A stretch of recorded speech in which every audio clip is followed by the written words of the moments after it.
Out here at Land of Legends Raceway on a beautiful Saturday. Going to get a little chilly tonight, and this is the 5th time, believe it or not, that we have been here. It'll be race number 2 for Kane Bristol. We have 2 practices and 2 shows. So how we been doing so far? And remember, guys, like and subscribe. To subscribe doesn't cost you any money, and you won't miss any of these videos. How we doing?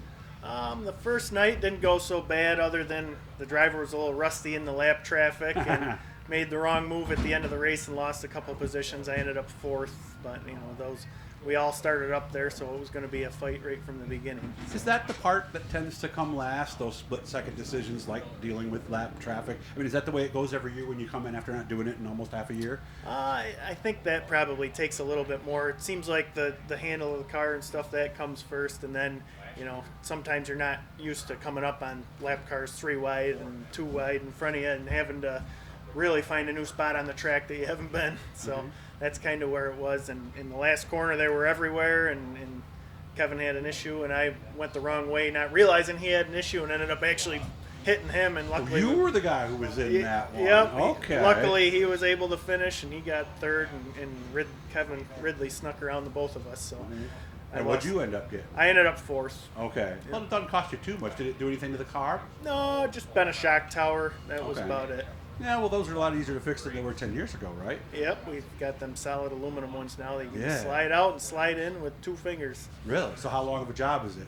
About 5 minutes. Seriously? Yep. Remember we had to weld them and cut them and everything? Yeah. Even the old Bolton ones that were hollow were a lot more of a pain. They would have probably been snapped in half rather than just bent a little bit. Are they aluminum kind of meant to bend rather than bend something else? It's just a lot sturdier than those other ones being hollow. They would just fold over type of thing if it took a direct shot. And these ones will hold up.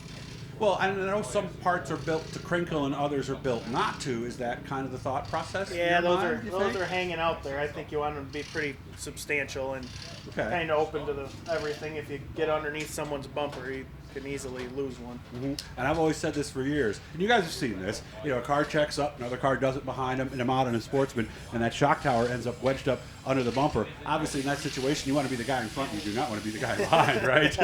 Yeah, you don't want to get being towed around like a trailer or anything. But luckily, he was hiked up enough where I just got underneath and bumped the low side of his bumper, and then skated underneath. And even when you're able to continue on, you could still have damage. It could still be off, and you don't know it. Yeah, it was a very minimal bend, so it wasn't too bad. I was able to finish the last corner without binding anything up too bad. And what's a shock tower going for nowadays? I forget how much those ones are. Roughly. We had probably $60-$80 for I was expecting a number higher. It may be. I don't think so, though. I don't remember the last time. We had a couple of them in the trailer, so I haven't bought one in a few years. Oh, nice. Okay. Yeah, I guess, but anything that's a racing whatever, they tend to triple the price, right? Yeah. So it's amazing how that tends to work out. So obviously the car's working well.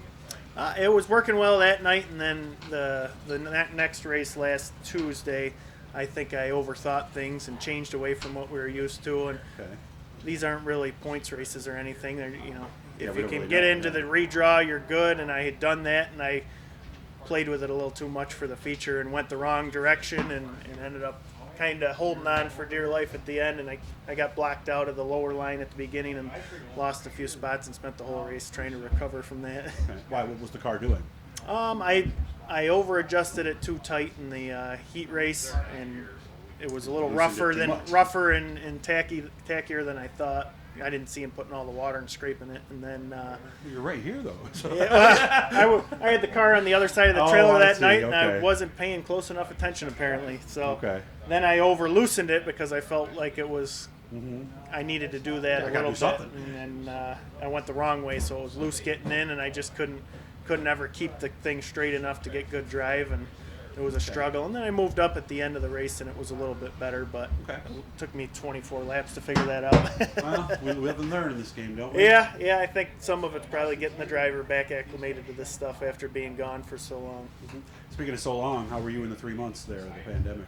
Everything was kind of business as usual for me. And obviously, you couldn't do the recreational things that you typically would, but I'm in a project manager in construction, and we have a lot of essential customers, RG&E and some other retailers like Wegmans and stuff that are still going flat out, that actually may even have developed a little more work because of this. We got into doing sneeze guards and stuff for them guys, so I was still in the office about 90% of the time, so it wasn't too big of a change for me. So in the office, it was almost no change, and then you come back out and oh yeah, right, masks and social distancing and all the other stuff, right? Yeah, there's a lot more policies that you have to follow now, and even in the office. So I can imagine. I think it's change and shock to the system for everybody. Nice to be getting kind of back to normal. Yeah, this feels great. You know, you come here and it's almost like it used to be, other than you don't have fans out there. So. I know, I can imagine what that must be like, getting out of the car. Yeah, right? Hopefully I get to find out tonight what that's like. We'll find out maybe later then. Yeah, up to this point I don't goes. know. You know, I haven't. That would be the only time that it would be strange, is stepping out for a Victory Lane interview. And not one person who has done it yet has told me it's not strange. So maybe we'll see you down there later on, man. Good luck. I hope so. Thank you. Remember, like and subscribe. Follow us on Instagram. And we're doing a lot of this stuff, so make sure to keep looking for these videos.